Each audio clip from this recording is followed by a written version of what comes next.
अस्सलाम वालेकुम इन्वेस्टर्स, मैं हूं Shahraj Ansari and you are watching my YouTube channel. If you are new on this channel then please subscribe and hit the bell icon for latest upload, क्योंकि इस channel पर हम आपके साथ शेयर करते हैं business, banking, stock exchange, mutual funds और economy से जुड़ी दीगर इन्फॉर्मेशन। लेकिन याद रहे, हम जस्ट आपको इन्फॉर्मेशन प्रोवाइड करते हैं, किसी भी किस्म की सरमायाकारी या डिसीजन लेने के लिए तरगीब नहीं देते। किसी भी किस्म की सरमायाकारी या डिसीजन लेने से पहले ज़रूरी है कि आप मार्केट के उतार चढ़ाव को समझें और अपनी माली पोजीशन को भी। आज मैं आपको बताऊंगा नेशनल सेविंग के न्यू लेटेस्ट प्रॉफिट रेट जो कि डिक्रीज कर दिए गए हैं एक बार फिर से, और ये डिक्रीज लागू हो चुका है 7 अगस्त 2024 से।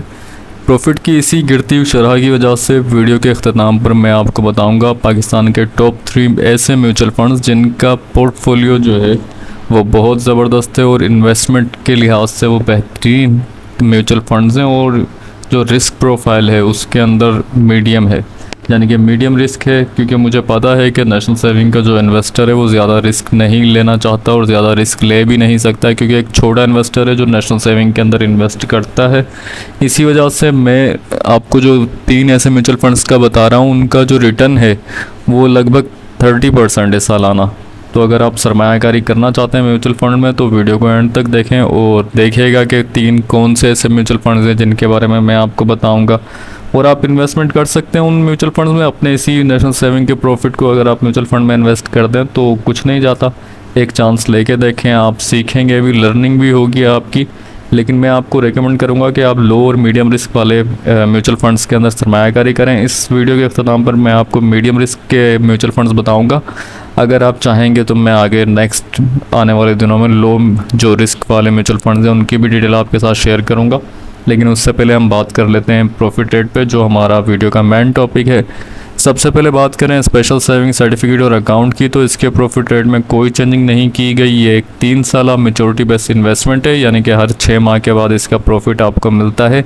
शुरू के जो 6 महीने होते हैं 5 बार ऐसे 6 माह आते हैं, यानी कि 2.5 साल तक आपको मिलेगा 7,800 रुपये का प्रॉफिट, और आखिर के जो 6 माह बचेंगे उसमें आपको मिल रहा है 8,300 रुपये का प्रॉफिट। टैक्स और ज़कात की डिडक्शन होगी इस सर्टिफिकेट के ऊपर। उसके बाद है डिफेंस सेविंग सर्टिफिकेट। ये एक 10 साल इन्वेस्टमेंट है और इसके अंदर अगर आप 1 लाख की सरमायाकारी करते हैं तो आपको मिलेंगे 10 साल बाद 3,57,000 रुपये।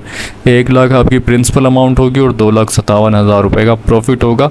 इसके अंदर आप अपनी रकम किसी भी वक्त निकलवा सकते हैं, यानी कि अगर आप 1 साल के बाद निकलवाएंगे तो आपको प्रॉफिट जो मिलेगा वो 12,000 रुपये का मिलेगा 1 लाख की सरमायाकारी करने पर।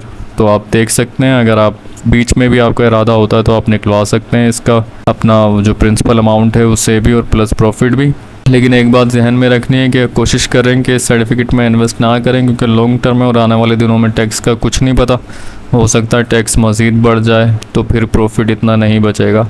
उसके बाद है रेगुलर इनकम सर्टिफिकेट। इसके अंदर भी कोई चेंजिंग नहीं की गई है, profit rate same as it is उसी तरह से 1,220 रुपये मिल रहा है 1 लाख की सरमायाकारी करने पर। विद होल्डिंग टैक्स इसके ऊपर लगता है, इसके ऊपर ज़कात की डिडक्शन नहीं होगी। उसके बाद है सर्वा इस्लामिक सेविंग अकाउंट और सिंपल सेविंग अकाउंट।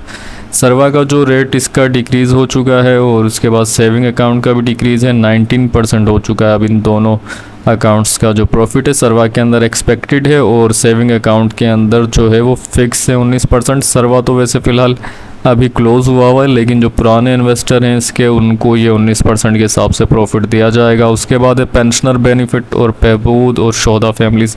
ये बहुत ही ज़बरदस्त सर्टिफिकेट हैं और अकाउंट है इन्वेस्टमेंट के हवाले से, लेकिन इनमें कुछ कतगंज हैं जो जिसकी वजह से हर कोई इसके अंदर इन्वेस्ट नहीं कर सकता। इनका प्रॉफिट जो 1 लाख की सरमायाकारी पर इस वक्त मिल रहा है 1,280 रुपये। टैक्स और ज़कात की डिडक्शन नहीं है इन तीनों सर्टिफिकेट्स और अकाउंट्स पर। उसके बाद है सर्वा इस्लामिक टर्म अकाउंट। इसमें भी कोई चेंजिंग नहीं है और फ़िलहाल ये क्लोज़ है। उसके बाद लास्ट में है शॉर्ट टर्म सेविंग सर्टिफिकेट। इसके प्रॉफिट रेट डिक्रीज़ कर दिए गए हैं और अब जो इसका प्रॉफिट है 3 माह की सरमायाकारी पर वो मिल रहा है 4,750 रुपये। 6 माह की इन्वेस्टमेंट पर मिलेगा 9,460 और 1 साल की इन्वेस्टमेंट पर मिलेगा 17,900 रुपये। इस सर्टिफिकेट के अंदर सिर्फ विद होल्डिंग टैक्स कटता है, ज़कात की डिडक्शन नहीं है। अब बात कर लेते हैं टॉप 3 म्यूचुअल फंड्स की। पाकिस्तान के टॉप 3 म्यूचुअल फंड्स के अंदर पहले नंबर पर आता है UBL growth and income fund.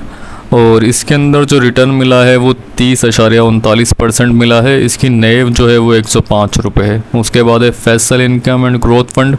इसका भी जो मार्जिन रहा है वो 1 साल की सरमायाकारी पर 23.69% प्रॉफिट दिया गया है। उसके बाद है अल्फा GHP इनकम मल्टीपिलर फंड। इसका जो रेशो रहा है वो 23.37% का रहा है, यानी कि सबसे ज़्यादा जो हाई प्रॉफिट दिया है वो UBL growth and income fund ने दिया है। तो अगर आप सरमायाकारी करना चाहें तो UBL ग्रोथ फंड के अंदर सरमायाकारी करें। इसका रिटर्न इस वक्त बहुत अच्छा मिल रहा है। 6 माह के अंदर भी इन्होंने 24.45% दिया है और मंथली बेसिस पे 19.54% है। और डेली का जो इसका प्रॉफिट आया है वो 15.11% का आया। लेकिन म्यूचुअल फंड में सरमायाकारी करने से पहले आपने एक बात ध्यान में रखनी है कि म्यूचुअल फंड्स में जो प्रॉफिट का मार्जिन है वो लॉन्ग टर्म के अंदर ज़्यादा है।